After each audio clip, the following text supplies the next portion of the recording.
네, 안녕하세요. 방금 소개받은 김병훈입니다. 오늘 그 성경수호협회 여기에서 이렇게 한 강의 꼭지를 맡아서 귀한 시간을 책임맡게 돼서 너무 감사하고 기쁩니다. 제가 오늘 강의 드리는 제목은 이제 여러분 방금 말씀드린 것처럼 성경의 권위와 모세에 관한 내용인데요. 가장 기본적인 우리의 성경을 우리가 믿는다라는 말이 뭔지, 또 그걸 왜 믿어야 하는지, 그와 관련된 의문들은 뭐가 있는지, 거기는 적절한 우리의 대답은 뭔지, 한 신앙의 기본과 기초 지식을 한번 정리해보는 시간입니다. 사실 우리가 알거니와 모든 종교는 그냥 믿어지는 게 아니에요. 모든 종교는 그것이 종교이려면 종교는 다 신앙을 가지고 나가는 거잖아요. 내 신앙에 근거가 있어야 되잖아요. 근거. 왜 그렇게 믿어? 라는 거에 대해서. 이 근거에 대해서 몇 가지를 이제 사람들은 생각해 볼 수가 있죠. 그 중에 하나가 제일 보편적인 모든 종교들은요, 나름대로의 뭐가 있냐면 경전이 있어요. 경전. 나름대로의 경전. 경전이 없는 종교는 없어요. 왜 믿고 무엇을 믿어야 하며 어떻게 믿었는가를 기록한 경전이 있는 거죠. 근데 이 경전 외에 어떤 분들은 소위 체험 또는 경험 이런 것들을 종교의 신앙의 핵심으로 여기는 분들이 있어요. 이 경전을 의문시하게 되면 체험과 경험으로 넘어가게 되어지죠. 그래서 사실은 우리가 이제 성경 비평주의에 대해 비평하잖아요. 성경 비평주의라고 하는 비평이라는 말은 경전인 우리의 성경을 무엇으로 비평한다는 거냐면 이성의 기준이에요. 이성의 기준으로 성경을 비평해 보겠다라는 순간 우리의 경전 있는 성경 안에는 우리가 이성으로 납득할 만한 예스 할 만한들이 있는데 또 어떤은 이성으로 볼 때 아니 뭐야? 라는 일들이 있죠. 이런 일들이 이런 걸 다 지워버려요. 비평하기 그거라는 거예요. 이성에 맞지 않다. 이거 안 돼. 빼버리자. 이게 성경 비평주의예요. 가장 간단히 얘기해서 그렇게 되는 거죠. 예수 그리스도의 동정녀 탄생, 부활? 아니야. 대리속죄? 아니 그게 어떻게 합리적이야? 이렇게 해서 이 비평주의가 등장해요. 이러니까 이제 18세기쯤 오면 사람들이 고통을 받아요. 왜냐하면 모든 신앙은 근거가 있어야 되고 우리의 신앙은 경전인 성경의 기초에서 기독교가 있었는데 아니 비평주의에서 이게 비평을 받으니까 이 비평주의에 대한 출발은 이성을 가장 모든 인식에 사람들이 인식에 있어서 옳다 그러다를 판단하는 기준을 이성으로 잡는 소위 사상 기조가 있었는데 그 계몽주의 그래요. 계몽주의. 계몽주의에서 이성을 토대로 하는 모든 인식의 기준을 잡는 기조를 딱 만든 다음에 그거에 따라서 옳은 건 받고 아닌 건 부정해가는 식으로 성경 비평주의가 등장하여 나오게 되니까 신앙의 근거가 흔들흔들 되게 된 거죠. 그리고 어떻게 그러면 신앙의 근거를 찾아가요? 그렇게 생각한 게 이제 체험과 경험 안에서 신앙의 근거를 찾아가려고 했어요.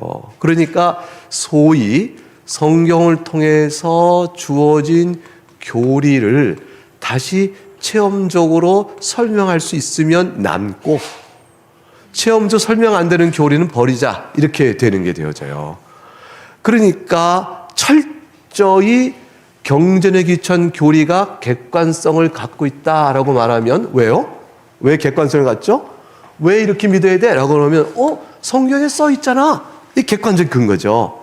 근데 그렇게 믿는 것들을 부정하고 철저히 체험과 경험으로 나가니까 교리가 전체 객관적 근거를 잃어버리고 주관성으로 함몰돼 버리죠. 신앙이 주관적이 돼버리는 거예요. 신앙이 주관적 돼요. 주관성이 된다는 얘기는 우리가 보편적으로 같이 경험할 수가 없어요. 왜냐하면 내 체험은 그렇고 내 체험이 이렇게 되는 거니까. 그래서 굉장히 신앙이 좀 더 밑에 객관적 기반이 약해지죠. 약해지면 사회에 대해서, 우주에 대해서, 삶에 대해서 하나님께서 우리에게 원하시는 것, 이런 것들은 아주 거대 질문에 대한 답들을 표준적으로 제시할 수가 없게 되는 거예요. 그래서 교회가 제각기 믿는 형태의 유형이 등장하죠. 이런 위험성을 생각해 보게 되어지면 기독교 신앙의 체험도 중요하고 경전도 중요한데, 이것이 이렇게 경전 자체가 비평이 돼버리게 되고 무너지게 되어지면 체험을 해석할 경전의 기초가 없어져 버려요. 어떤 사람이 나 이거 체험했었는데 그거 옳은가? 아닌가? 그 어떤 분이 만이사례에서 기도했더니 내가 어떤 응답받았다. 근데 하나님께서 내 만이사례가 돌 쌓고 기도하라 한다. 이게 맞는가 틀리는가? 우리의 체험과 신앙의 많은 양태들이 과연 옳은가 그런가를 뭐로 판단해야 되죠? 경전인 성경으로 판단해야 되거든요. 근데 교회가 만일 전통이라는 이름으로 오랫동안 해온 마리아에 대한 숭배, 성자들에 대한 비나이다, 죽은 영혼에 대해서 기도하고, 또 우리가 죽은 조상의 공로를 다시 받을 수 있다, 죽은 다음에 연옥이 있다, 사람이 이 땅에 들어서 사람이 이렇게 이 땅에서 내가 교회를 위하여 헌상 얼마를 하게 되어지면 연옥에 있는 나의 아버지가 거기서 나올 수 있다 등등의 아주 잘못된 교리들, 이런 모든 것들에 드는 것들이 체험과 경험이라는 이름으로 교회 안에 존재하게 될 때 그것의 오류를 무엇으로 바로잡을까요? 성경이거든요. 근데 성경인 경전이 비평하기 위해서 수정되어져서 이성적으로 합리된 건 맞고 아닌 건 틀린다 해서 객관성 토대가 무너지면 교회가 믿는 신앙의 불건전성과 양태들을 바로잡을 길이 없는 거죠. 그래서 우리는 성령 하나님에 의해서 신비로운 각각의 신앙적 체험을 가져요. 하나님께서 기도를 들으셨다. 주께서 내 마음을 움직이신다. 내가 어떨 때는 하나님 앞에서 알고자 하여 기도했던 궁금한 것을 그날 가다가 바로 친구를 만난 대화 속에 답을 얻기도 하고요.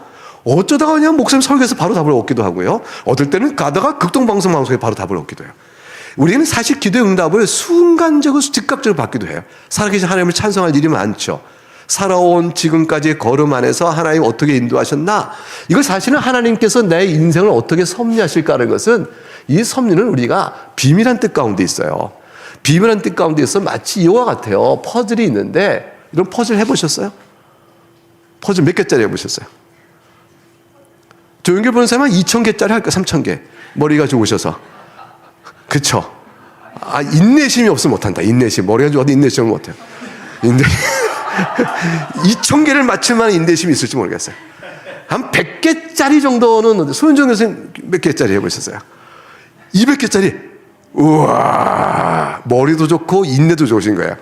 근데 200개짜리 해보니까 쉬우셨어요? 어려우셨어요? 어려웠죠. 어려웠어요. 근데 100개짜리 정도는 쉽겠죠? 근데 만일 100개짜리가 원본이 없으면 쉬울까요? 어려울까요? 없죠. 중요한 건 이거예요. 원본이 없으면 100개짜리도 어려워요. 조각 많고 맞춰야 되니까.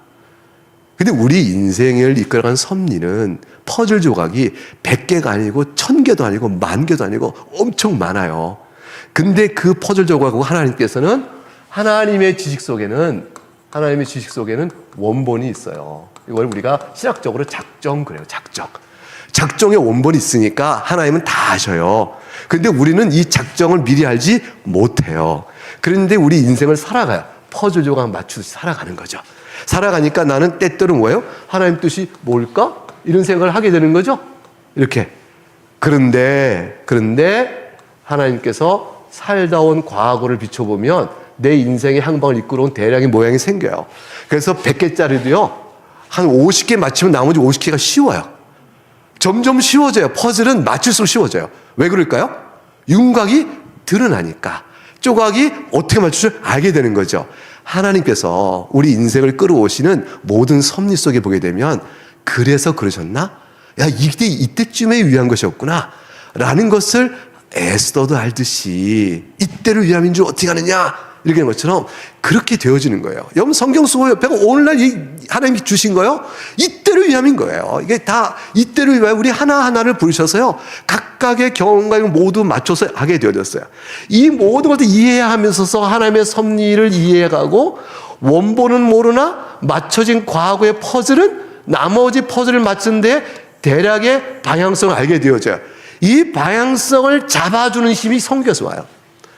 이 방향성을 죄로 끌어가면 누가 그걸 하나님의 섭리로 볼 수가 있겠어요? 이 방향성을 우리의 신앙을 해치는 대로 나가면 누가 그걸 옳은 방향으로 보겠어요? 하나님 영광과 하나님의 권위를 높이는 쪽으로 나가면 방향 기본이 맞고 그 가운데 구체적으로 내가 할 일이 뭔가? 라는 것들 알아갈 때 성경의 가르침을 따라 우리가 따라갈 수 있어요. 그렇잖아요. 그죠? 성경이 무너지면 이 모든 가르침이 다 무너져요. 그 교회에 나갈 방향을 잡을 수가 없어요. 하나님의 창조가 자연적인 진화로 바뀌어도 말 못해요. 남자와 여자를 하나님의 형상으로 만드시고 그래서 서로 돕도록 만드셨는데 그거를 이상한 퀴어 신학인이 이렇게 나오는 데에 대해서 아니요라는 방향을 못, 다 다른 방향으로 나가는 거죠. 이 방향을 나가는 이 모든 악에 대해서 아니다 말하면 성경밖에 없는 거예요. 그래서 체험은 중요하나 체험이 옳은 방향인가는 뭘로 판단해야 돼요? 성경이에요. 그래서 성경을 지키고 안다는 것은 우리의 신앙의 아주 핵심적인 거죠. 핵심. 이렇게 해서 이렇게 해보면 싹 쳐진다 그랬어요. 제가 이렇게 싹 멋있게 했죠? 승아 이거 이렇게 하면서 할걸. 이렇게. 그래서 오늘 여러분과 함께 말씀드린 것은 이제 성경에 관한 내용이에요. 자, 그러면 성경은 우리의 신앙의 권위가 되어져요. 우리 성경은 우리가 무엇을 믿고 해야 되는가에 대한 그걸 결정해주는 최고의 결정적 권위예요. 그런데 이 성경이 우리 신앙의 권위가 된다는 것은 성경이 무엇이길래? 라고 물어볼 수 있죠. 성경이 무엇이길래? 성경이 무엇이길래? 라고 물어볼 수 있잖아요. 성경은 무엇이길래 우리의 신앙의 권위가 될까요? 성경은 하나님으로 이렇게 표시해 볼까요? 세오스. 그래서 우리가 세오스 이렇게 말할 때 이 앞글자 따서 세오스 이렇게 말해 볼게요. 그러면 성경은 왜 우리의 신앙의 권위가 될까? 그게 딱 한 가지예요. 성경은 하나님의 말씀이기 때문에 그래요. 하나님의 말씀이라서. 그런데 우리의 질문은 뭐가 되냐면 누구라도 묻겠죠. 아이들이 물을 거예요. 우리 학교에서 이제 신앙을 가르칠 때, 부모가 신앙을 가르칠 때 아이들한테 이제 말하죠. 그럼 아이들이 물어요. 자, 여러분 이렇게 보세요. 우리가 어떻게 하나님의 말씀을 듣죠? 아이들이 엄마한테 아빠한테 물을 거. 엄마, 아빠, 우리가 하나님의 말씀을 잘 들어야 하는 거죠. 그렇단다. 그럼 우리가 어떻게 하나님의 말씀을 들어요? 라고 물어보면 부모는 뭐라고 가르쳐야 돼요? 성경을 보라. 그래서 예배 때에 목사님을 통해서 선포되는 설교가 하나님의 말씀이란다. 예배 때 회중이 모였을 때 하나님께서 설교를 통하여 우리 모두에게, 우리 회중에게 주께서 말씀하신 뜻을 우리로 듣게끔 한단다. 이렇게 가르치는 거예요. 이게 전통적인 교회가 신앙을 가르쳐오던 기본 축이에요. 그래서 예배 때 공적 예배로 모여서 설교를 듣는 것은 그렇게 중요한 것이에요. 그런데 이 설교가 왜 하나님 말씀을 예배 때 전하는 수단이 될까요? 그걸 은혜의 수단 그렇게 하는데 왜 수단이 될까요? 딱 한 가지 이유 때문에 그래요. 목사님 오셔서 어제 본 드라마 얘기를 1시간 동안 하고 가셨다. 막 웃고 박수치고 그랬다. 그리고 끝. 그러면 그 예배 때 들어온 말씀이 하나님의 말씀을 듣는 은혜의 수단이었을까요? 아니죠. 어떤 약속과 전제와 책임이 있죠. 그게 뭐예요? 설교가 하나님의 말씀을 전한다는 것이죠. 설교란 무엇입니까? 하나님의 말씀을 전하는 것이죠. 그럼 하나님의 말씀 무엇을 가지고 설교를 하죠? 그날에 주어진 성경의 본문이잖아요. 오늘에 읽는 하나님의 말씀하고 본문을 읽잖아요. 성경 본문을 통하여 그 본문의 뜻을 강설하여 그것이 오늘 우리에게 주고 있는 의미가 무엇인가를 풀어 전하면 그 목사의 설교는 하나님의 말씀을 우리에게 전해주는 게 되어지죠.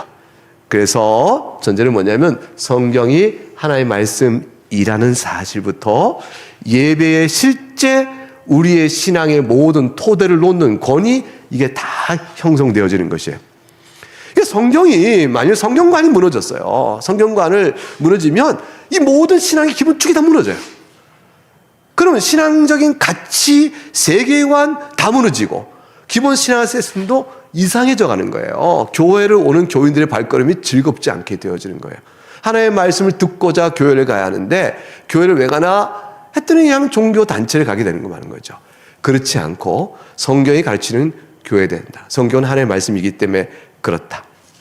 그러면 이제 질문을 한번 해보자는 말이에요. 아이가 또 물어요. 그러면 엄마, 왜 성경이 하나님의 말씀이야? 어떻게 알아? 이렇게 돼요. 왜? 왜 이게 하나님의 말씀이야? 어떻게 알아? 이게 질문을 하겠죠. 이 질문은 사실은 어린아이 질문이 아니에요. 모든 우리들 또 새로 믿는 사람들에게 나타난 질문이죠. 그랬더니 이제 어떤 사람이 이렇게 얘기했어요. 예. 목사님이 말씀하시지 않니? 목사님이 뭐라고 했었지 너? 성경은 하나님의 말씀이라고 했지? 그러니까 성경은 하나님의 말씀이야. 그러면 유치원 때까지 통해요. 권위 앞에 순종하니까 목사님의 권위에 따라 성경은 하나님의 말씀이야. 그거를 받아들이는데 아이들이 저항감이 없어요. 근데 좀 크면 목사님이라고 다 맞나? 이 말을 할 거 아니에요. 그리고 엄마 말도 다 맞아? 이렇게 나올 때가 되니까 어떻게 되겠어요? 목사님 말씀이니까 성경에 하나님의 말씀이라는 것에 대해서 아이들이 질문을 하게 되어지죠. 그러니까 조금 더 크게 넓혀서 교회가 오랜 동안 하나님의 성경이 하나님의 말씀이라고 말했으니까 이렇게 되니까 조금 거리가 더 높아졌어요. 와, 교회사를 통해서 교회가 다 믿어오니까 맞구나 이렇게 생각되어졌어요. 근데 교회 안에 있는 속한 유명한 신학자가 있어요. 예컨대 칼빈도 있고요, 루터도 있고요, 쭉 유명한 신학자가 있을 수 있겠죠. 이런 신학자가 말씀하시니까 어거스틴이 얘기했어요. 이런 신학자 얘기 맞다라고 해서 성경 하나님의 말씀 받을 수 있어요. 그런데 사실은 이게 전부 다 칼빈, 루터건, 교회건, 목사님건 다 사람이에요. 사람이 성경을 하나님의 말씀이라고 권위를 내려줄 수가 없어요. 왜냐하면 생각해 보세요. 권위는 그 권위를 인정해 주는 자와 권위를 인정받는 자와의 관계가 있잖아요. 그러면 당신이 누구길래 그걸 인정하노? 이렇게 물어보면 대답이 필요하잖아요.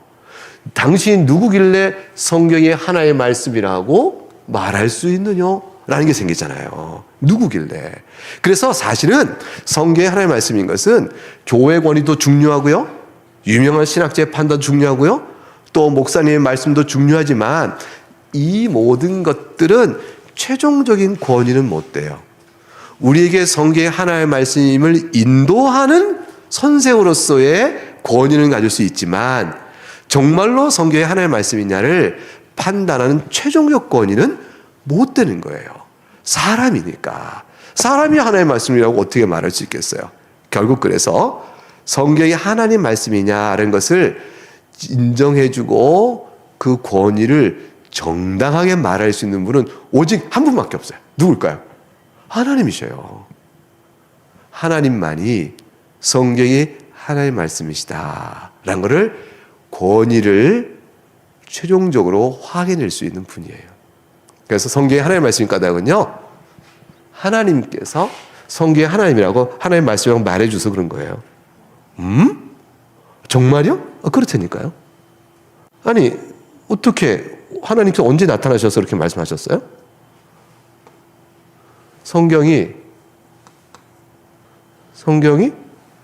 하나님 말씀, 하나님께서 언제 이렇게 말씀하셨나? 어디서? 이 질문이 나오는 거죠. 나는 못 들어봤는데? 이럴까? 못 들어봤는데? 어디서 하셨을까요? 그거는 성경 안으로 들어가보면 알아요. 성경 열어보면 성경 속에 하나님께서 이 성경은 나의 말이다 라고 말씀해 주셨어요.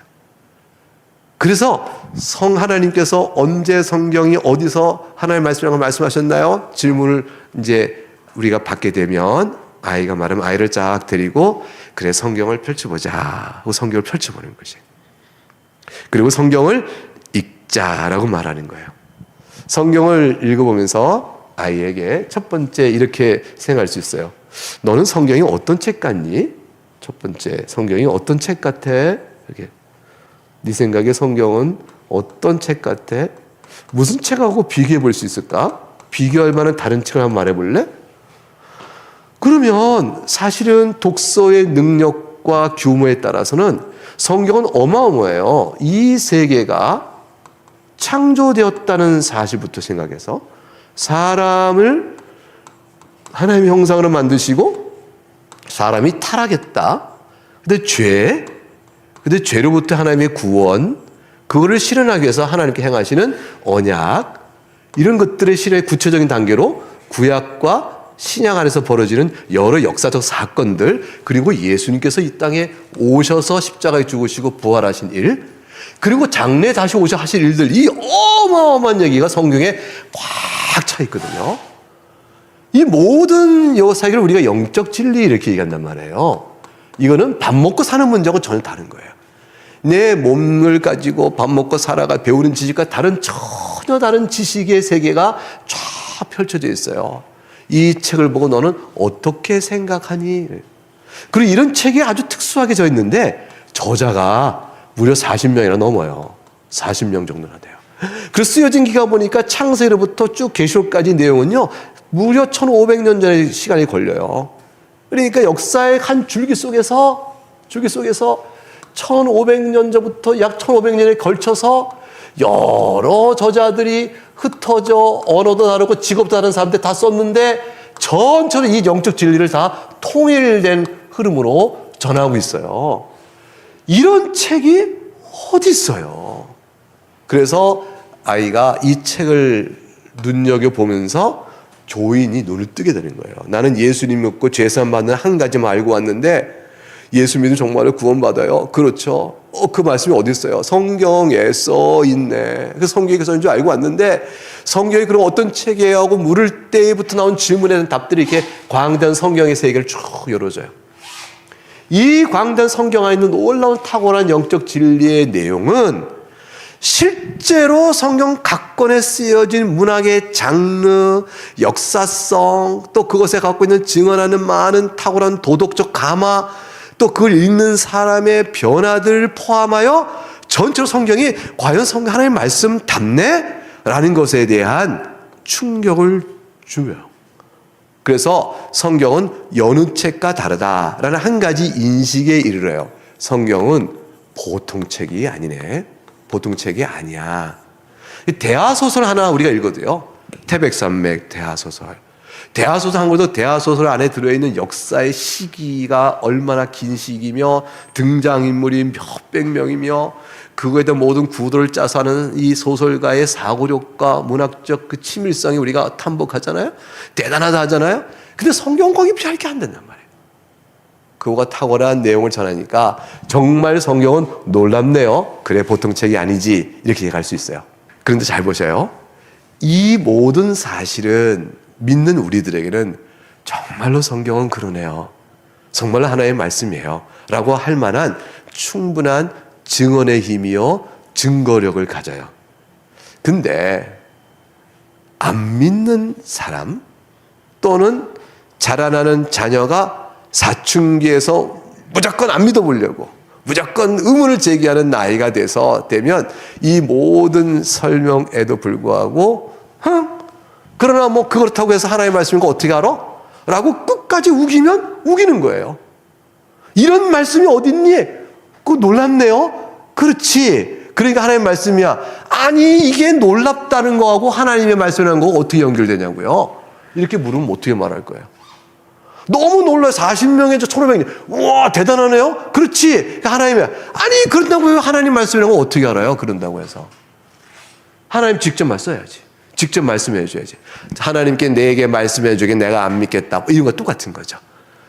하나님께서 내게 나타나. 그러면 대답은 하나님께 너에게 어떻게 나타나서 말씀하면 믿겠냐. 네가 꿈을 꿨더니 허연 수염기를 진 어떤 사람이 성경을 딱 들고 너는 이 책이 뭔지 아느냐. 오 성경이나이다. 그러니까 이놈아 이게 내가 쓴 거다. 이렇게 말하면 믿겠냐는 거예요. 그건 뭐가 되죠? 체험이 성경에 하나님의 말씀이 절정에는 근거가 되어버리는 거예요. 그런 신앙의 신비적 힘이. 그럼 그게 없으면 뭐가 돼요? 그것도 없는 사람, 그것이 있는 사람, 이렇게 나눠버리게 되는 거죠. 그것이 아니에요. 그래서 끝까지 어떻게 알아요? 어떻게 하고 한다면 안 믿기로 작정한 사람에게는 이 모든 설명이 결국에는 딱 큰 벽에 부딪혀요. 그 경험해 보셨어요? 안 믿는 사람에게 지금 얘기해 보셨어요? 그래서 제가 전도도 해볼 때 하나님은 계셔. 하나님 어디 계셔? 성경에 하나님 계시다 써 있어. 성경에 왜 하나님의 말씀이야? 그거 어떻게 알아? 하나님이 성경에 하나님의 말씀이니까 하나님은 마저 믿으면 돼. 야, 말도 안 돼, 말도 안 돼, 말도 안 돼. 끝까지 안 믿는 거죠. 자, 그래서 성경에 하나님의 말씀에 대한 최종적 권위는요, 지금 말씀드린 이런 내용들 외에 이 모든 걸 가진 마지막 결정적인 이유가 있어요. 근거가 있어요. 그게 뭐냐면 성령 하나님께서 하시는 거예요. 성령 하나님께서, 성경을 쓰신 하나님께서. 성경은 누가 써요? 사람의 저자를 통하여 성령 하나님이 기록해 하신 거거든요. 그 성경을 사람을 통하여 기록하신 성령 하나님께서 읽는 사람의 마음을 감동시키셔서 과연 이 말씀이 하나의 말씀입니다 라고 무릎을 꿇게 해요. 그리고 엎드려지게 해요. 그리하여 내가 이렇게 성경을 읽었을 때 과연 하나님께서 받게 된 이 고백은 결국 누가 준 것이냐? 성령 하나님이 우리에게 일깨워 주는 거죠. 자, 그러면 무슨 얘기가 되냐면 성경이 하나의 말씀이라는 것은 신앙의 고백이에요. 신앙이 없는 사람에게는 성경의 하나의 말씀이라는 것을 납득시키고 설득시키고 논리로 제압할 수가 없어요. 그러니까 법정에서 우리가 한번 다퉈볼까요? 법정에서 성경의 하나의 말씀이라는 한쪽에 사람의 논증이 있어요. 또 한 사람은 성경의 하나의 말씀 일리가 없다고 이렇게 반박하는 사람이 있어요. 두 사람의 이야기를 각각 듣고 재판장이 판결을 한다고 쳐봐요. 자, 판결이 나올까요? 안 나올까요? 어떤 사람이 판결을 내릴 때 과연 하나의 말씀이다고 판결을 내린다면 그 판결은 이성적 판결이 아니에요. 이성적 판결로는 성경의 하나의 말씀이라고 최종 내릴 수가 없어요. 왜냐하면 아까 뭐라고 했어요? 비평하는 사람은 이성의 근거로 성경이 하나의 말씀은 아니라고 자꾸 지운다니까요. 그러니까 성경의 하나의 말씀이라는 것은 이성적인 판단이 최종적 기준이 된다면 나오지 않아요. 자, 그럼 여러분, 우리가 성경을 수호한다. 이 시대 앞서 성경을 수호한다고 했을 때 여러분이 가져야 될 마음에 굉장한 결심과 단단한 확신과 그리고 담대함을 가져야 돼요. 무슨 말이냐면 논리와 이성으로 도전해 오는 사람들 다 설득하지 못할 수 있다. 충분한 설명을 할 수 있지만 이 충분한 설명이 저들이 끝까지 그럼에도 불구하고 버틸 수 있다. 그럴 때에 나보다 더 말을 잘하고 나보다 더 똑똑하고 나보다 뭔가 학문성을 갖고 막 말하는 사람 앞에서 그러면 저 사람이 더 맞네? 라고 무너지지 말아라. 두려워할 이유가 없다. 담대성을 가져라는 거예요. 여러분 마음속에 성경 하나님의 말씀을 갖게 된 그 고백이요, 성령 하나님이 주신 거예요. 성령 하나님께 주신 이치에 따라 과연 성경의 진리를 발견해 나가고 있는 눈들이 열어졌기 때문에 여러분이 갖고 있는 인식의 중요한 능력인 성령이 없는 사람은 성경을 읽어도 우리와 같은 성경의 감동을 받지 못해요. 그렇기 때문에 세상에서 논리와 이성의 잣대를 들고 흥흥흥흥 거리며 성경의 하나의 말씀 믿는 우리들의 신앙을 없이 여기거나 조롱하거나 할 때 그거 이상하게 여기지 말라는 거예요. 이상하네. 우리 이상하게 할 수, 이렇게 이상할 수 있어요. 이걸 안 믿네? 어떻게 이걸 모를까? 이걸 왜 깨닫지 못하지? 이렇게 생각할 수 있어요. 자, 이렇게 하고 이 정도 도전할 수 있어요. 어느 게 더 세상을 더 잘 설명할까? 왜 세상에는 인간이 그렇게 살지? 사람이 죽은 다음에는 정말 별일 없을까? 사람이 어떻게 살아야 되지? 이런 등등의 철학적 질문 같은 것들이죠. 이런 철학적 질문에 대한 답들을 찾아본다고 했을 때 성경을 믿는 사람이 내주는 답과 성경을 믿지 않는 사람이 내주는 답에 있어서 답에 어느 게 더 좋은 답인가를 찾아보는 비교를 해볼 수 있어요. 그럴 때 여러분 뜻밖의 성경의 세계관이 오늘 우리가 살아가는 이 세상의 실상을 가장 잘 설명하는 비교 우월적 세계관이라는 걸 알 수가 있어요. 그런 것들 가지고 또 우리가 얼마든지 변증하고 논쟁해 갈 수 있습니다. 자, 이렇게 되어지니까 우리가 이제 저는 이제 장로교 신앙인이니까 장로교 신조에 따르면 웨스트민스터 신앙고백서가 있어요. 웨스트민스터 신앙고백서의 1장 4장에는 오직 성경의 저자는 성령 하나님이시다 라고 되어 있고요. 그리고 1장 5절에 성경이 하나의 말씀인 것을 아는 것은 그것은 우리 심령 안에 말씀에 의해서 말씀을 가지고 증거하시는 성령 하나님의 사역으로 인한 것입니다 라고 고백해요. 이거는 칼빈도 똑같이 얘기해요. 우리가 유대한 신학자들 다 똑같이 결국에는 성경의 하나님의 말씀인 것은 성령 하나님의 내면적 증거 때문이다. 자, 그럼 여러분이 이렇게 말씀드릴게요. 여러분 성경 하나님의 말씀을 믿으시죠? 그럼 여러분 그 믿음은 무대뽀적 믿음이 아니에요. 불합리를 믿는 무식한 믿음이 아니에요. 여러분 우리는 이성적이면서도요 반이성적은 아니에요. 성경을 믿는 게 반이성적인 게 아니고 이성을 초월해 있는 것이에요. 이성으로는 다 답할 수 없는 것들을 말해주는 것들이 성경에 많이 있음을 믿게끔 되는 내 사고는 어디서부터 왔을까? 그거 생각하는 거죠. 도대체 나도 1 더하기 1은 2인 줄 알아요. 나도 2 곱하기 1은 4인 줄 안 되니까요. 나도요 계산할 때 수학 빼기 더하기 빼기도 하고요. 글 쓸 때 말되게 글 쓸 줄 알아요. 책 읽을 줄 알고 다 나도 사고력이 있고 기계도 만들고 기술도 있다고. 나도 다 해요. 다 할 만큼 똑똑해요. 그런데 당신들이 안 믿는 걸 나는 믿고 있는 게 있는데 내가 이성에 모순되거나 반이성적이기 때문인 것이 아니고 이성으로 다 답할 수 없는 것들을 받아들이는 내 마음의 어떤 변화 때문에 그래요. 나는 이성으로 다 받아들이지 못하는 것도 나는 그게 사실이라고 믿는다니까요. 도대체 내가 왜 그럴까요? 왜 그럴까요? 이성만이 모든 것들을 결정하지 않는다는 생각을 내가 갖게 된 거예요.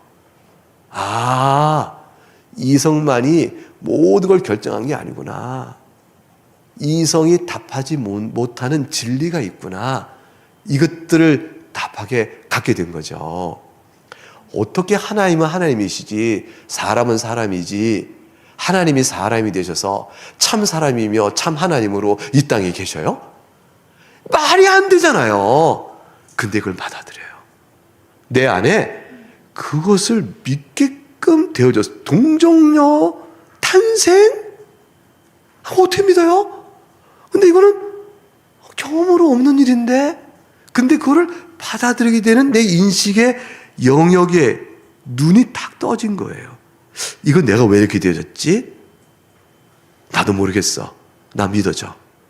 믿고 성경을 읽으면서 그 사실로 인해 열어지는 놀라운 일들, 하나님의 형상 인간 창조, 죄에서 구원하여 하나님께서 그 아들과 그 아들을 보내시사 참 하나님의 참 사람으로 오셔서 십자가에 죽으시고 부활하시고 우리에게 언약에 따라 믿음을 고백하고 구원받게 하시는 일, 이 모든의 전체 성경의 어마어마한 계시 내용 속에 담겨 있는 이성을 초월하는 것을 내가 받아들이고 믿게 되었습니다.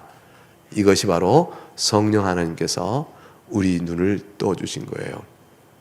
그러므로 우리는 성경 과연 하나님의 말씀입니다 라고 고백하게 되어지죠. 자, 그래서 아이가 성경이 어떻게 하나의 말씀이에요? 그러면 성경을 읽어보자 하면서 성경의 외적인 이런 증거와 또 이 모든 사실을 믿게끔 되어진 성령의 내적인 증거를 다 말씀해 줄 수가 있죠. 그래서 이런 것들을 이제 우리가 뭐라고 그러냐면 신학적으로 우리 성경 수업회 첫 이게 강의 시그널 나갈 때 성경에 나오는 단어, 그 여기 단어가 있는데 그 뭔지 아셔요? 자, 그 단어가 이게 나와요. 굉장히 신학적인 단어가 나왔어요. 성경에 뭐가 나왔죠? 세 글자. 자, 증, 성. 이렇게 돼요. 이 성경의 자증성. 이게 시그널 문제 나올 때 좀 쫙 나와요.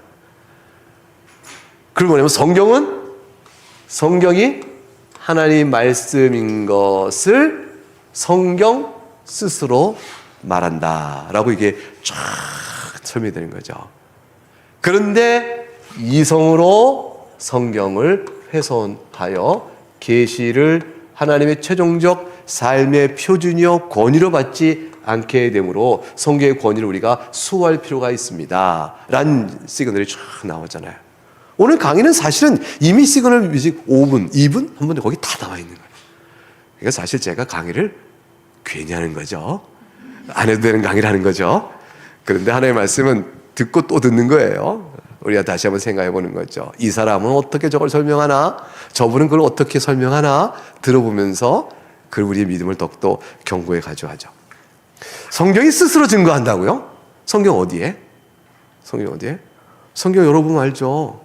성경은요 너무나 많은 곳에서 성경 스스로 이것이 하나님의 말씀이라는 내용을 소리 높여 말씀하셔요.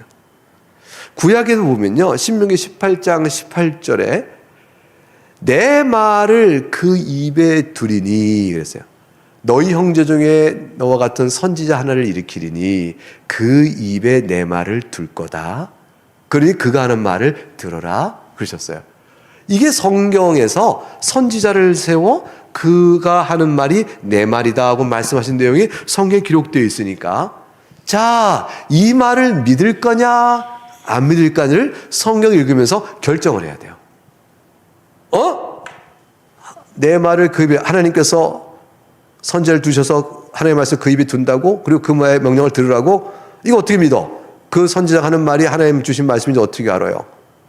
체크 딱 해놓고 출애굽기 7장 2절에 갔더니 하나님께 뭐라고 하냐면 내가 명령한 말을 네 형 아론에게 말해줄 테니까 모세 너는 걱정하지 말고 가라. 네 형 아론이 내 말을 전해줄 거야. 이것도 어떻게 말하지? 예레미야 2장 갔더니 예레미야 선지자가 이렇게 말해요. 여호와께서 말씀하신 내용이 내게 임했다. 그 예레미야 말을 믿어요? 안 믿어요? 여러분 성경 읽으면서 계속 도전을 받게 돼요. 어떡할까? 선지자가 하나님의 내가 너에게 말하노라 아예 하나님의 1인칭적 화법으로 선지자가 말하게 돼요. 내가 애굽인을 격동하여 애굽을 칠 것이다. 이 내가는 하나님이에요. 근데 선지자가 하나님의 1인칭으로 말을 막 전하기도 해요. 이거 믿어도 되나요? 이사야서 한 것만 뽑아봐도요. 여호와께서 말씀하여 가라사대 내가 80번 나와요. 아니 이 말을 어떻게 성경을 읽으면서 하나님이 내가 말한다는 것이 얼마나 많은지 몰라요. 또 온다나 성경 뭐라 하냐면 성경이 하나의 기록된 말씀이라고 말씀하세요. 이걸 기록해라.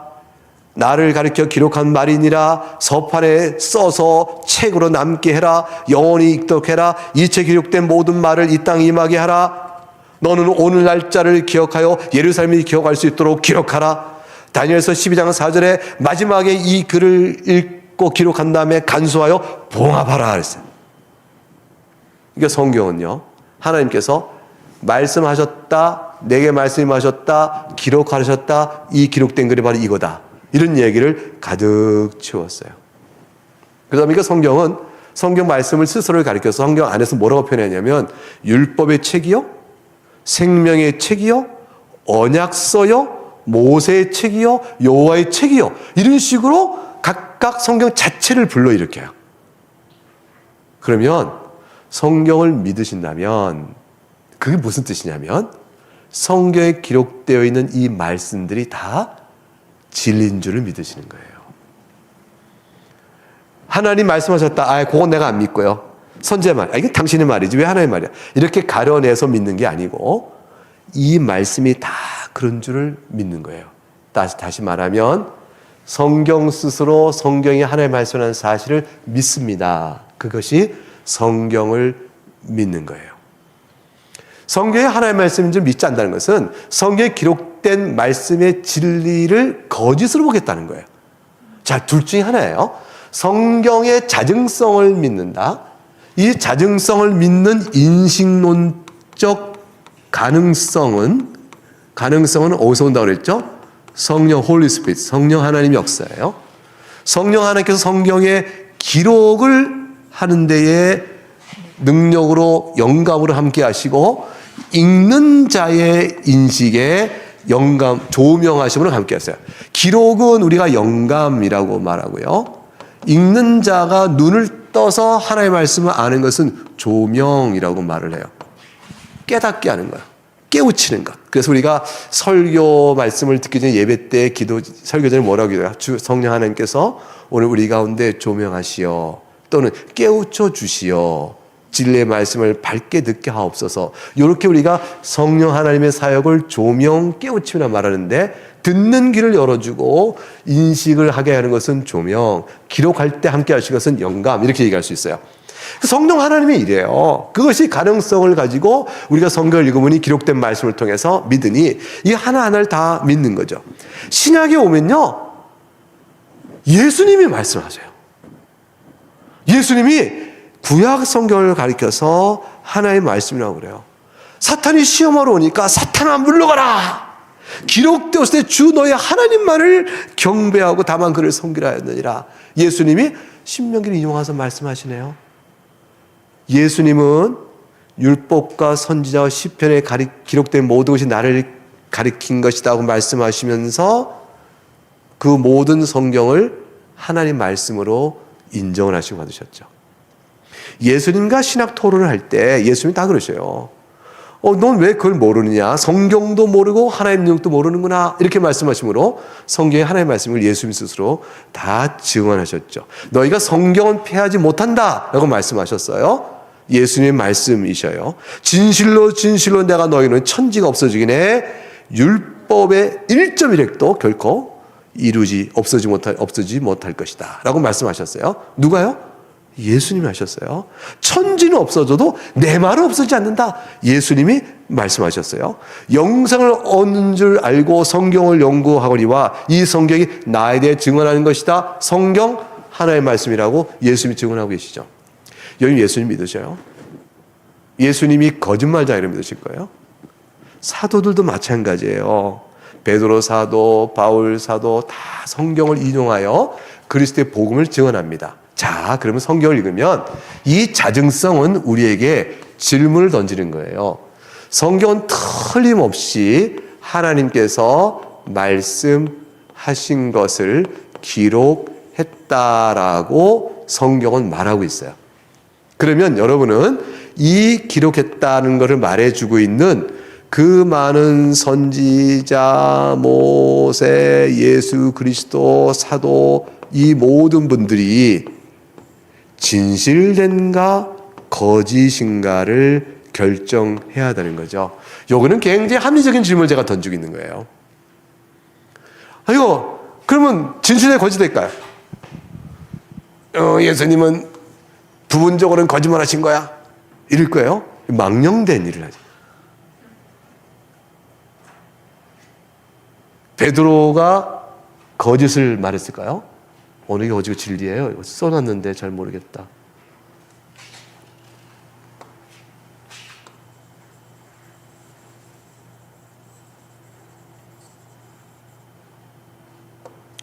자, 베드로가 바울이 죽어요. 순교합니다. 그가 순교할 때는 성경이 진리라고 믿을까요? 예수님의 말씀이 진리라고 믿었기 때문에 그랬을까요? 아니면 거짓인데 그냥 죽었을까요? 이 너무 엉터리 같은 질문이죠. 망상에 사로잡혔을까요? 망상에? 그래서 이들이 망상에 사로잡혀서 바울과 베드로의 신앙 인격 성격과 이성과 그의 모든 삶이 그렇게 살았어요? 이거를 누가 덮어쓰어서 소설가가 채색했을까요? 아니에요. 이 모든 증거와 역사는, 이게 역사거든요. 실제 역사는 다 진리로 믿은 거죠. 진리를 믿게끔 이들 마음속에 성령께 역사하신 거죠. 그리고 예수님의 말씀, 선지자, 모세, 사도들의 말이 다 진리로 우리에게 다가오는 거죠. 성경은 이 가장 간단한 합리적 질문을 우리에게 요구해요. 합리성에서. 너 생각해봐. 뭐라고 그래요? 생각해봐. 성경이 모든 것이 하나님의 말씀으로 되어 있는데 너 이게 믿어져? 어떻게 믿어? 생각해봐. 생각해보라고. 어느 게 더 합리적이야? 그래, 안 믿을 수 있지만 생각은 해봐. 안 믿을 수 있겠지? 생각해봐. 성경이 그렇게 무대뽀가 아니라니까. 결국 그리하여 성경을 읽다가 무릎을 꿇는 거예요. 주님, 제가 이제 믿나이다. 그렇게 돌아온 사람이 얼마나 많은데요. 근데 그 주변에 그런 사람 못 봤는데요. 성경 안 읽어서 그렇죠 뭐.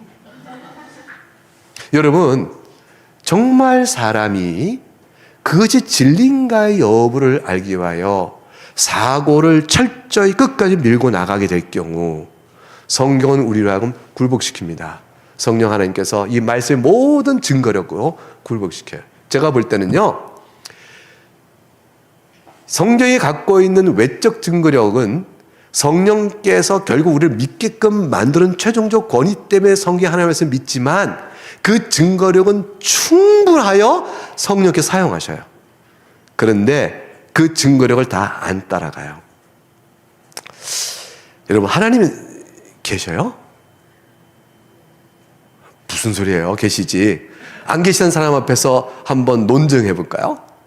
그 계시다는 증거를 쫙 대가 돼요. 야, 하늘의 별을 봐라. 이게 그냥 있겠냐? 우주의 질서를 봐. 이 질서가 그냥 있겠냐? 이 세상의 모든 자연 질서가 저절로 법칙을 갖겠냐? 이게 정보야. 이 정보는 정보자가 넣어줘야 되잖아. 하나님이 계시니까 정보가 있는 거야. 무슨 소리야? 자연스러운 우연히 어떻게는 정보를 만들어? 이야, 무슨 물질에서 생명이 나오고 생명이 어떻게 이 다세포적으로 나중에 인간에까지 이렇게 진화되어 온다고? 진화되려면 단순히 변화되는 게 아니라 변화 단계를 뛰어넘는 그 나름의 고유한 정보 체계가 있어야 되는데 이 복합적 정보 체계를 그 하위 정보 체계가 우연을 통해서 만들어낸다고? 우연을 통해서 어떻게 고급적 그 상위 정보 체계를 만들어내요? 못 만들어요. 설계자가 있어야 되죠. 정보를 넣어줘야 되죠. 안 되는 거야. 하나님이 계신 논증이에요. 얼마나 강력해요. 근데 반대 논증자는 이것 봐, 하나님이 계시다면 왜 세상에 악이 있냐? 지가 죄를 져놓고 왜 세상에 악이 있냐? 인간 스스로 악을 범해놓고 이 세상에 왜 악이 있냐? 하나님이 계시다면 왜 악이 있습니까? 아니, 자기들이 범해놓은 죄잖아요.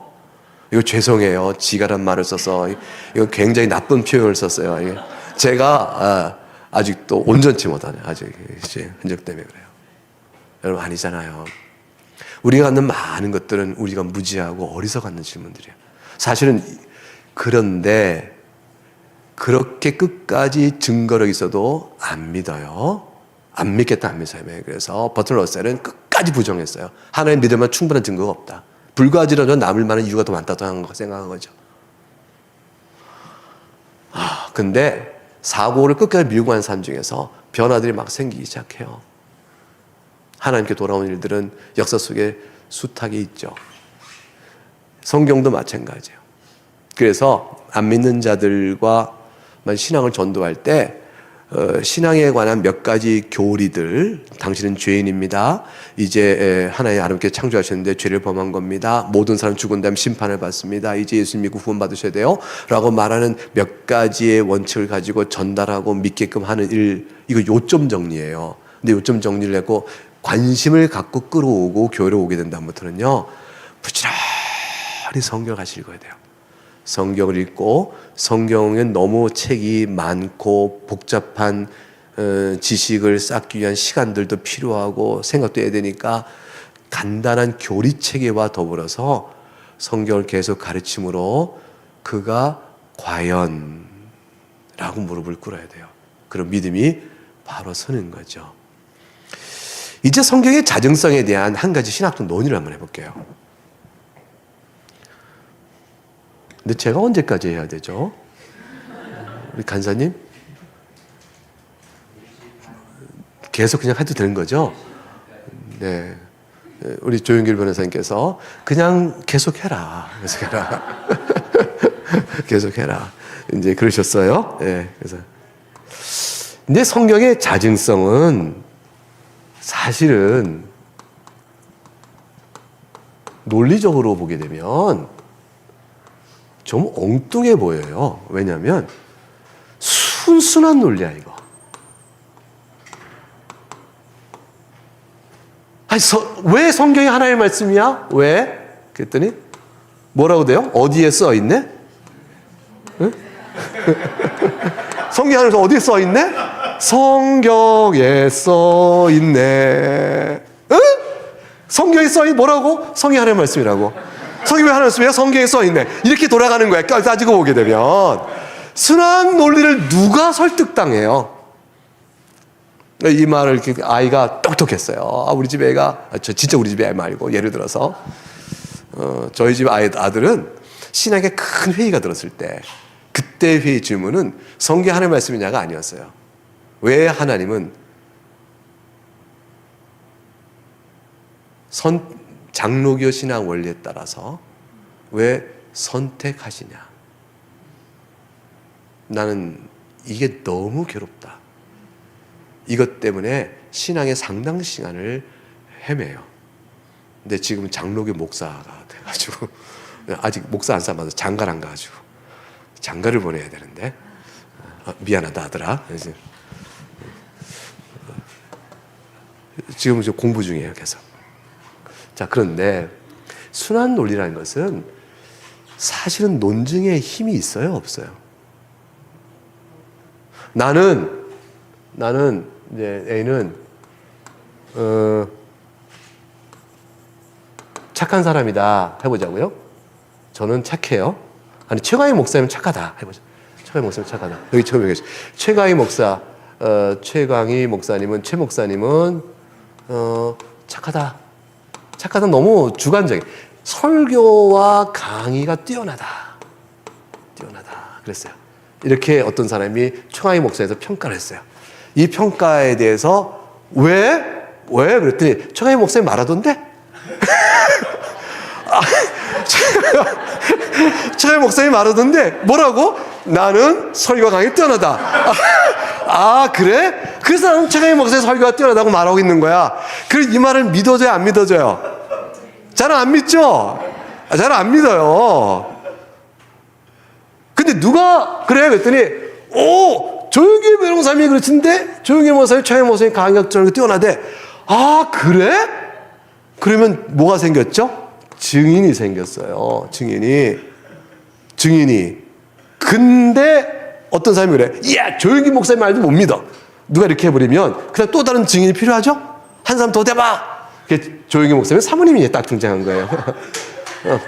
그래서 나도 그렇게 생각해요. 그랬어요.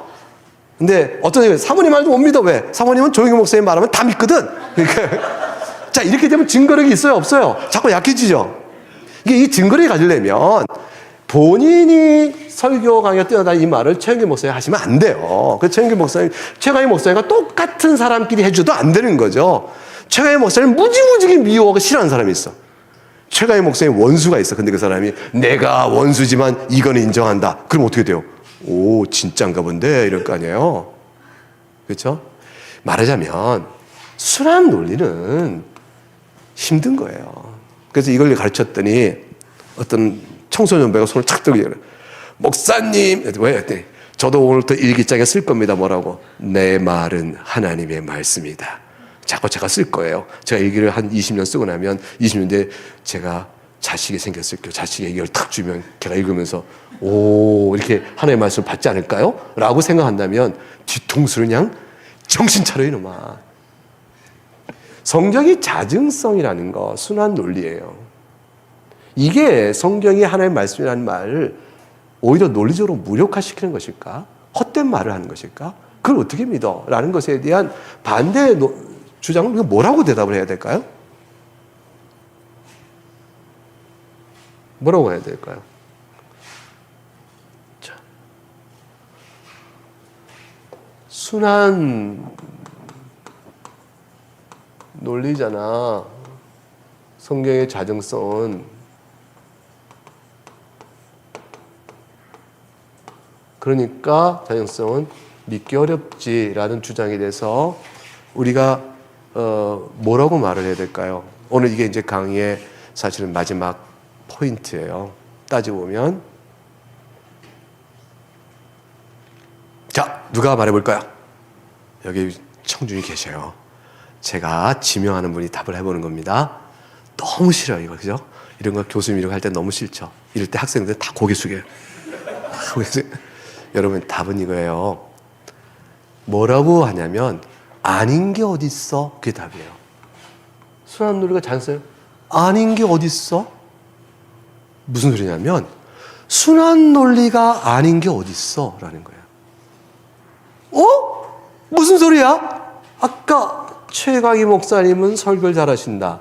누가 증거했는데, 그 교회 교인이 다 그래. 노회 목사님이 다 그러셔. 총회가 다 그래. 전국 교회가 다 그래. 이러면 어때요? 객관적이죠. 이거 순한 논리가 보이지 않잖아. 다른데? 라고 말하지만 이것 봐. 잘한다는 거를 뭘로 판단해?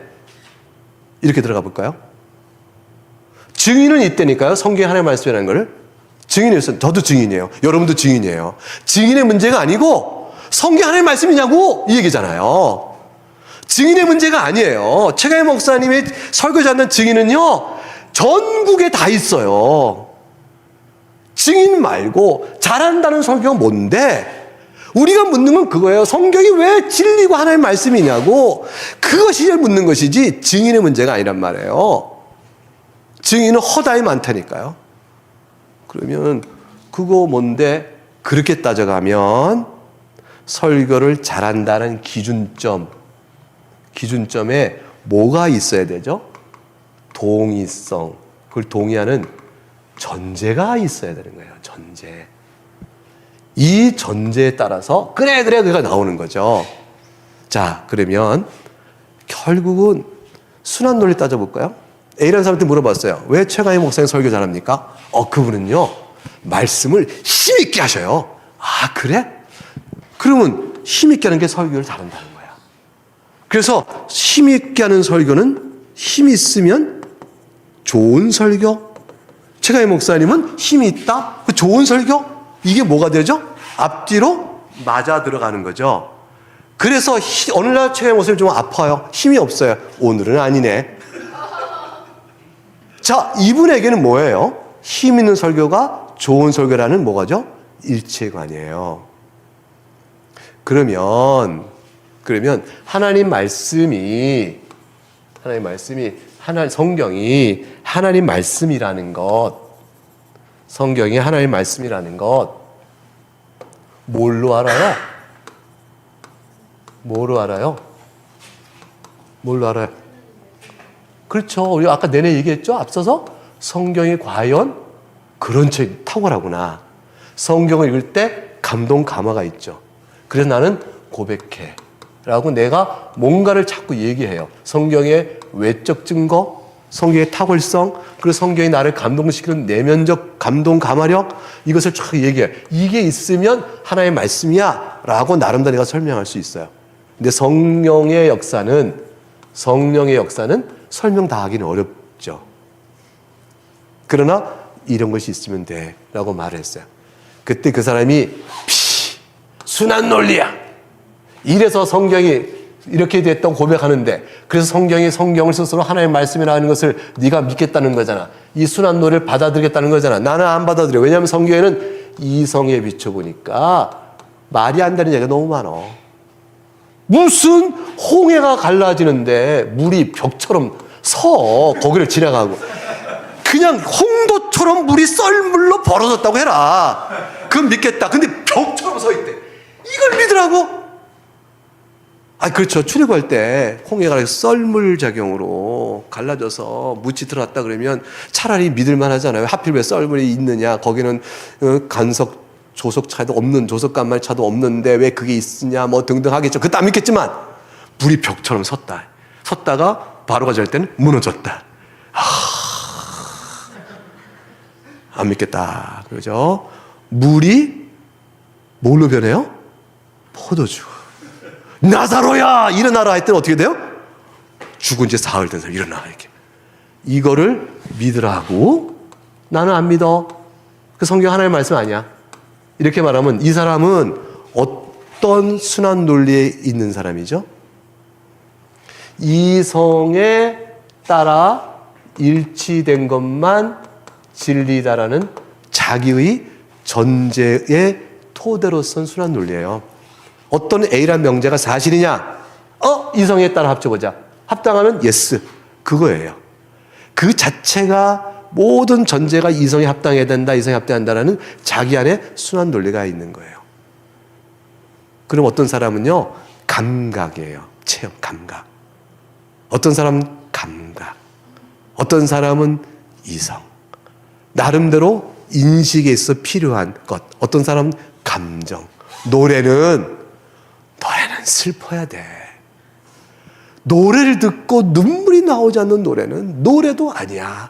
이 사람 모든 노래가 노래에 위한 최종적인 근거가 뭐예요? 내 감정을 울려 눈물 짓게 하는 거라고.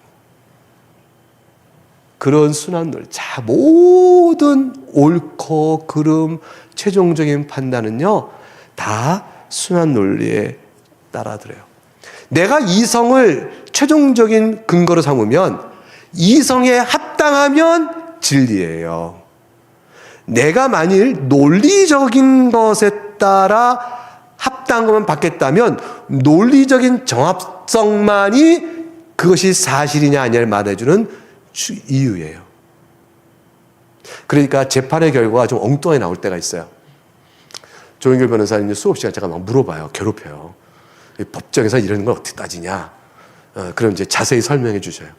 아마 그런데 재판관이 판결이 우리 보통 사람의 정서에 안 맞고 상식에 안 맞고 이상한 결론이 나올 때가 있죠. 왜 그럴까요? 법조에 나와 있는 근거를 토대로 한 논리적 정합성 때문에 그래요. A 조문이 이렇고 B 조문이 이러면 이 조문에 따라서 이건 이렇게 판단한다 하고 실제 상황에 대한 적용은 국민 정서와 동떨어지는데 법조항으로는 그 이상 못 갈 때가 있어요.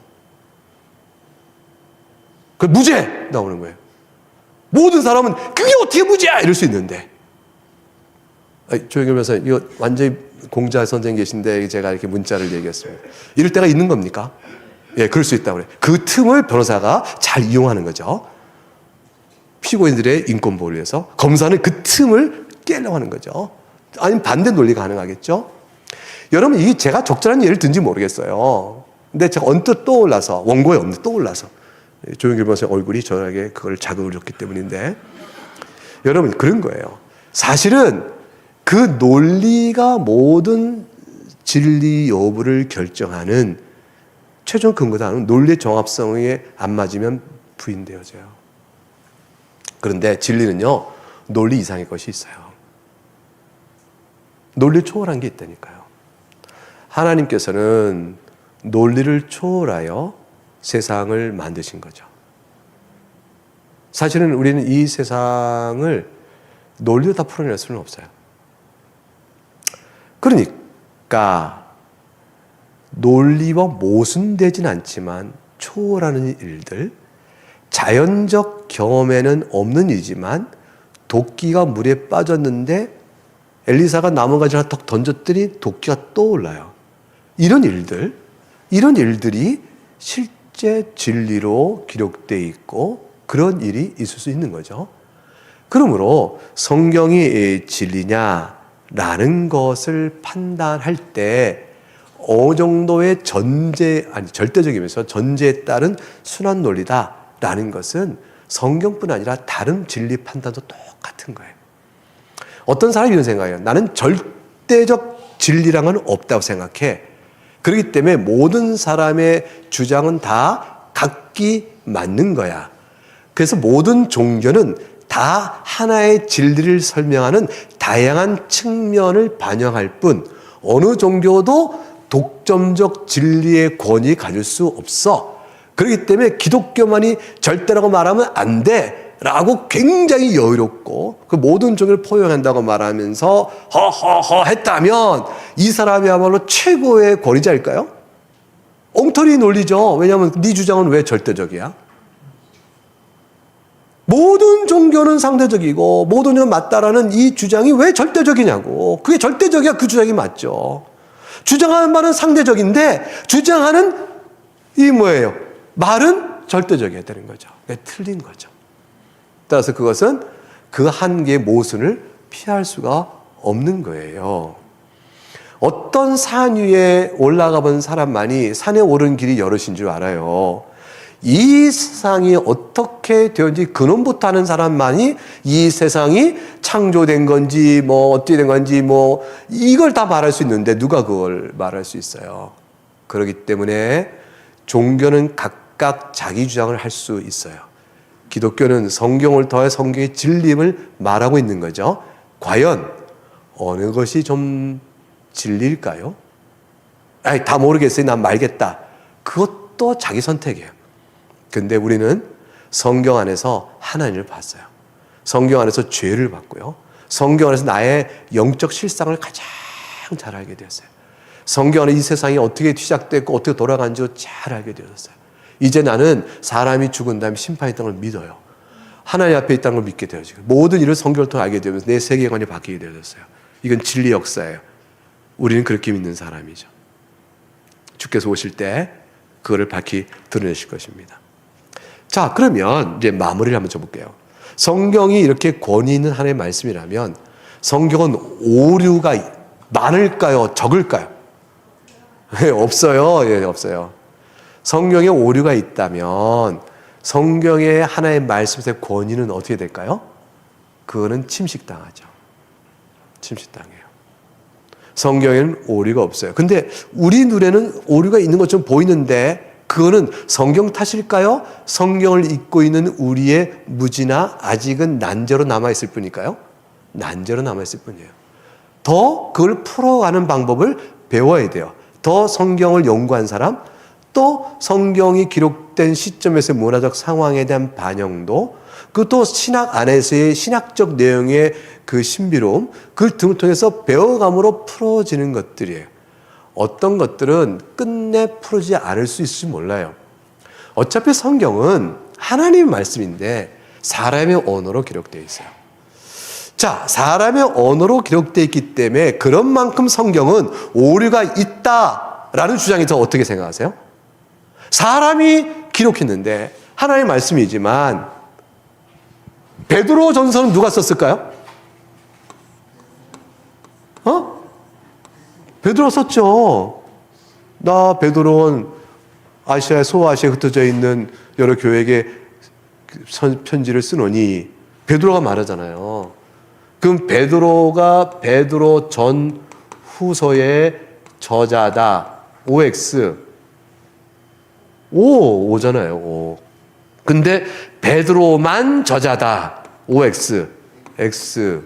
베드로가 저자이면서 동시에 성령 하나님께서 저자예요.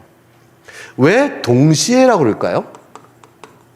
이거는요, 어떤 공저란 책이 있죠, 공저. 공저란 책이 두 가지 있어요. 하나는 반반씩 써서 합쳤다. 그것도 공저죠. 근데 부분적으로 각각 써서 합친 거 말고 전체 책이 다 공저인 경우가 있어요. 한 줄 한 줄 같이 써. 이렇게 써야 돼. 아니야. 이거. 아, 그래? 아, 왜 이렇게 돼? 왜? 아닌데? 그래, 좋아. 이래서 한 줄 한 줄 뜻을 맞춰. 한 줄 한 줄 다. 아, 요 단어 바꿔. 아, 이 단어 이거 괜찮은데. 아니야. 이게 돼. 아, 그럴까? 한 줄 한 줄. 단어, 문장 길이 좀 너무 길다. 짧게 하자. 야, 여기는 시적으로 쓰자. 아니, 이건 또 산문이 좋은데? 등등등 모든 의견을 실제로 모든 걸 다 같이 써. 그러면 진짜 공저죠. 하나님께서는요, 베드로의 생각을 성령 하나님이 이끄신 대로 이끌어 가시면서 베드로는 자기가 생각해내고 있어요. 자기가 단어를 선택하고 있어요. 자기 문장 스타일로 쓰고 있어요. 근데 성령 하나님께 그걸 그대로 이끌어 가셔요. 하필 내가 왜 그때 그 단어를 써서 이렇게 내가 사단을 냈을까? 이런 경우 있어요, 없어요, 여러분? 있죠? 당신은 말이야, 도대체 그 성미가 틀려먹었어. 부부싸움에서 이런 말 하면 안 되면 절대 안 되거든요. 성미라니.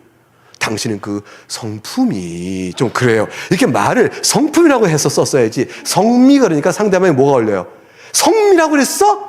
아니, 성깔이 문제야. 성깔, 그럼 그 상대방 뭐가 돼요? 내용은 떠나고 성깔도 벌써 걸리죠. 여러분, 단어 하나가 중요해요, 안 중요해요? 중요해요. 베드로는 여러 단어 쓸 수 있어요. 우리가 여러 단어 쓸 수 있다니까요. 성미, 성깔, 성품, 당신의 인격 다 쓸 수 있는데, 그때 내가 하필이면 감정이 그래서 성깔 이렇게 했기 때문에 아내의 노여움이 하루 갈게 한 달이 갔다, 이럴 수 있잖아요. 그 단어 하나하나를 내가 다 쓸 수 있는 단어인데, 내 어휘 안에 있는데, 그때 내가 당신의 성품은 존중될 만합니다. 이게 예쁘게 썼어요. 왜 그때 성품이라는 단어를 썼을까? 나의 선택과 일반 언어는 내가 하고 있는데, 성경을 기록할 때 베드로의 그 단어 하나에 성령의 인도하심이 있는 거예요. 왜 그때 그 단어? 왜 그때 그 문장력? 그때 그 의미를 담는 여러 가지 방법이 있는데, 그런 식의 표현? 이런 것들은 다 베드로의 인격과 스타일과 그의 모든 걸 동원해 있지만, 하나님께서 그걸 다 이렇게 쓰셔요. 베드로는 자기가 쓰고 있는 거죠. 왜냐하면 자기가 쓴 단어니까, 자기 글이니까. 근데 그걸 인도함 받고 있는 거죠. 영감이에요. 영감은 그래서 억압적이지 않고 강요하지 않고 기계적인 게 아니에요. 베드로가 베드로가 타이프라이터가 아니라고요. 내가 쓰고 있는, 썼다가 지울 수도 있어요. 쓰고 있을 수 있어요. 바울도 쓰고 있어요. 하나님께서 성경 저자에게 이렇게 성령 영감하신 거예요. 여러분, 우리가 기도했어요. 강의 전에. 우리 어떻게 됐죠? 강의가 하나님 뜻 가운데서 복되게 잘 진행될 수 있게 기도했어요. 그 기도 내용 속에 김병원 교수가 강의 중에 욕설하지 않도록, 김병원 교수가 여기서 너무 이상한 말 쓰지 않도록, 제가 갑자기 마음이 격해지더니 정치구호를 막 외치지 않고, 내가 뭐 갑자기 여기서 하면서 이상한 이야기하지 않도록, 이런 것들은 다 포함되어 있는 하나님 선한 인도에 목적에 맞는 선한 강의가 되게 하옵소서 기도했잖아요. 그때 목적에 맞는 선한 강의 인도를 위해서 하나님 인도하시 있어요. 근데 이건 영감이 아니에요. 인도를 구하고 있는 것이죠. 왜냐하면 영감이란 특별 섭리는 아니기 때문에. 그러나 이러한 일반 섭리 안에서 하나님은 우리를 도우셔요. 그래서 우리가 면접 갈 때 하나님 도와주세요. 제가 제일 답을 제대로 할 수 있도록. 시험 볼 때 하나님 생각이 잘 났으면 좋겠어요. 기도할 수 있죠? 그건 일반 섭리예요. 그러니까 하나님께서 나의 기도와 생각을 다 이끌어가고 계셔요. 그런데 하나님은 내가 오늘 하는 일에 어떤 나를 향한 목적이 있어요. 오늘 이 강의를 통해서 어떤 분이 만약 도움을 얻는다면 그 도움을 주고는 목적에 합당하도 제 강의를요, 어떤 분을 하나님께서 제가 생각하지 않은 말들을 막 주셔요. 그럴 수 있죠? 그렇게 해서 강의가 되어져요. 이건 특별한 인도예요. 근데 성경의 영감은 그 이상이에요. 그 이상. 그래서, 근데 잘 보세요. 사람이 하는 말이니까 오류가 있을 수 있다, 없다? 사람은 오류가 있었어요. 그렇기 때문에 어떤 사람이 이런 거죠. 성경은 사람이 썼으니까 오류가 있는 거지. 인간저자 베드로가 썼으니까 베드로가 썼는데 왜 베드로가 오류가 없겠어? 어부인데! 바울도 왜 오류가 없겠어? 바리새인적인 신학에 뭐가 뭐 등등 이렇게 오류가 있을 수 있다라고 생각을 하는 사람이 있어요. 왜냐하면 사람의 언어니까. 근데요, 사람의 언어로 썼지만 하나님께서 오류 없는 말을 선택해 쓸 수 있고 담는 내용이 오류가 없게 얼마든지 하실 수 있다니까요. 그거는요, 우리들도 경험해요. 조영길 변호사님, 100점 맞아본 적 있어요, 시험에? 네? 안 맞아본 적 있냐 물어봐야 돼요? 그게 너무 높이는 거잖아요. 좋아요. 그러면, 근데 지금 논증은 100점 맞아본 적 있죠? 자주 있어요? 자주 있지는 않대요. 자, 왜냐하면 남들이 더 많이 틀리니까. 그럴 수 있죠. 100점 맞아본 적이 있대. 근데 조영기 변호사님이 오리 없는 무호성의 사람이에요? 무호한 사람 아니잖아요. 오리가 있다니까요. 같이 살아본 분은 알아요. 당신은 생각해 보세요. 사람이요. 누구나 오류가 있어요. 저는 얼마나 오류가 많은지 몰라요. 근데 제가요, 틀리지 않은 말을 할 때가 있다니까요. 제가 오류를 벗어날 수가 없는 사람인데 틀리지 않는 말을 할 때가 있어요. 1 더하기 1은 2입니다. 맞는 얘기잖아요. 우리 주 예수 그리스도께서는 살아계신 하나님의 아드님이십니다. 이거 맞잖아요. 내가 비록 오류가 있지만 틀리지 않는 말을 해요. 이 일들이 모아져 있으면 안 되나요? 한평생 베드로의 일생이 오류가 없다는 게 아니고요. 베드로를 통하여 교회가 읽도록 하신 계시의 말씀에 오류가 없는 거예요. 그렇기 때문에 하나님의 영감에 기초한 권위에 따른 성경은 무오한 거예요. 문화와 그 당시의 삶의 형편과 상태는 어떻습니까? 그거는요, 어떤 사람이 이런 얘기예요. 사람의 언어와 문화와 환경은 마치 스테인드 글라스의 모양 없이 그냥 파란색으로 칠해진 그랬어요. 그럼 태양빛이 들어오면 이쪽은 블루 컬러의 그 톤이 쫙 깔리겠죠? 그렇죠. 그런 것처럼 사람이라는 언어를 통하면 그만큼 제한이 있는 거다. 그만큼 오류가 있다는 식을 주장하는 사람이 있어요. 근데 어리석은 얘기예요. 이건 특징이지 오류가 아니에요. 왜냐하면 하나님께서는 사람의 언어의 특징을 그대로 성경에 반영시키긴 하셔요. 그러나 오류가 있는 것은 아니에요. 그렇기 때문에 성경은 하나님의 말씀 오류가 없습니다. 자, 그렇다면 만약 오류가 있다면 얼마나 엉뚱한지 아셔요? 하나님의 말씀 못 믿어요. 예수님 다 거짓말쟁이가 돼요. 그리고 모든 교리는 다 부정되어져야 돼요. 그리고 하나님 말씀도 거짓이 섞여 있기 때문에 남들 거짓말하면 안 돼. 윤리성의 토대가 다 무너져요. 하나님 말씀의 진실성과 약속의 신실함을 믿을 수도 없어요. 하나님 자신에 대한 신뢰성이 무너지죠. 결국은 성경의 무호성을 믿지 않는다는 말이 갖고 있는 그 영향은요, 신앙을 버리는 거예요. 그러나 성경이 무호하진 않지만 성경을 믿고 하나님을 믿어라고 말하는 사람은 자기가 말하는 바의 의미가 뭔지를 끝까지 철저히 사고하지 않은 사람이죠. 성경이 하나님의 말씀이다, 권위를 믿고 그것이 무호한 영감된 말씀이다 라고 믿을 때 비로소 우리가 믿는 신앙은 모든 것의 토대가 굳건히 서는 겁니다. 비합리적이나 모순적이지 않고요, 그 안에 믿을 만한 이유는 충분해요.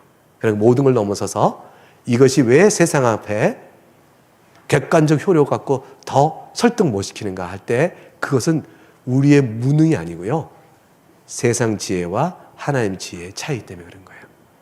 성령께서 일깨워준 최종적인 설득, 그것이 우리에겐 있구나. 그걸 감사히 여기면서 성경을 교회 안에서 지켜가고 배워가는 일에 힘써야 될 것입니다. 네, 오늘 강의 여기까지 하겠습니다. 네, 감사합니다. 네, 우리 김병훈 교수님께서 성경의 권위와 무호성에 대해서, 성경 비평신학에 대해서 성경의 자증성을 중심으로 설명을 잘 해주셨습니다. 우리가 알고 있듯이 이성으로 모든 것들을 해명할 수 없는 것이기 때문에 성경의 권위가 더한 것입니다. 인간의 이성의 한계를 가지고서 그 성경을 다 이해할 수 있고 설명할 수 있다면 도리어 성경의 권위가 훼손된다고 저는 이렇게 생각하게 되었습니다. 뿐만이 아니라 성경은 1500년에 걸쳐서 40여 명의 저자에 의해서 이렇게 쓰여졌지만 하나같이 같은 메시지로 각각의 저자들이 각기 다른 언어와 표현으로 이렇게 쓰여졌지만 그럼에도 불구하고 같은 목소리로 예수 그리스도를 유일한 구세주로 증거하고 있고 메시아로 증거하고 있는 것에 대하여 성경의 권위가 충분히 증명된다. 또 자증성에 대해서 이런 순환적인 그것들의 모순에 대해서 또 이야기를 잘 해주셨습니다. 제가 오늘 강의를 들으면서 특별히 지난 저희들이 한의강에서 강의를 제가 하면서 이슬람에서는 성경이 왜곡됐다 하면서 똑같이 똑같이 지금 이야기를 합니다. 이성적으로 이렇게 해명할 수 없는 것들, 그리고 성경의 구약에 나와 있는 사건들 중심으로 좀 이렇게 우리가 성경의 입장에서 봤을 때 불미스러운 일들이 기록되어 있는 것들, 이런 것들이 나와 있는 것을 보고, 심지어 이슬람 학자들 중에서는 성경에서 5만 개의 오류를 찾았다, 5만 개의 오류를 찾다, 이렇게 주장을 합니다. 이 논리가 사실은 유럽을 강타한 논리입니다. 유럽이 이슬람화가 되게 된 이유 중에 가장 큰 원인이 성경에 5만 개의 오류를 찾았다고 하는 아흐마디다트와 또 그 후계자들이 전 세계에서 한 손에는 성경을 들고 한 손에는 꾸란을 들고, 지금 우리 김병훈 교수님 얘기해 주신 것처럼 이성적으로 판단할 수 없는 것들을 구구절절 이야기하면서 성경을 훼손했습니다. 더불어서 성경 비평신학자들의 신학이 더해져서 유럽이 이슬람화되어야 되는데 아주 급물살을 탔던 것을 우리가 확인을 했습니다. 그런데 우리가 논리적 모순을 볼 수가 있는 것이, 성경을 모든 것들을 이성으로 판단하고 또 이해하려고 하는 것 자체가 성경에 대한 무지함 때문이고, 만약에 인간의 이성으로 성경이 전부 이해되어지고 설명되어질 수 있다면 그것은 성경이 아니기 때문이다. 저는 이렇게 생각이 되어집니다.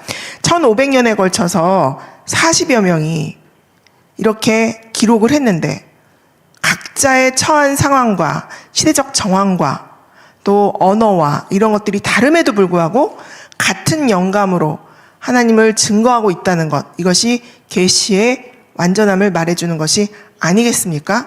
우리 오늘 성수협의 강의를 통해서 성경의 진리에 대해서, 또 그리고 신앙생활을 하시면서 혹시 강단에서 우리 목사님이 비평신학적인 설교를 하신다, 그러면 우리 성경 이 수호협회의 조용길 변호사님에게 연락을 해 주십시오.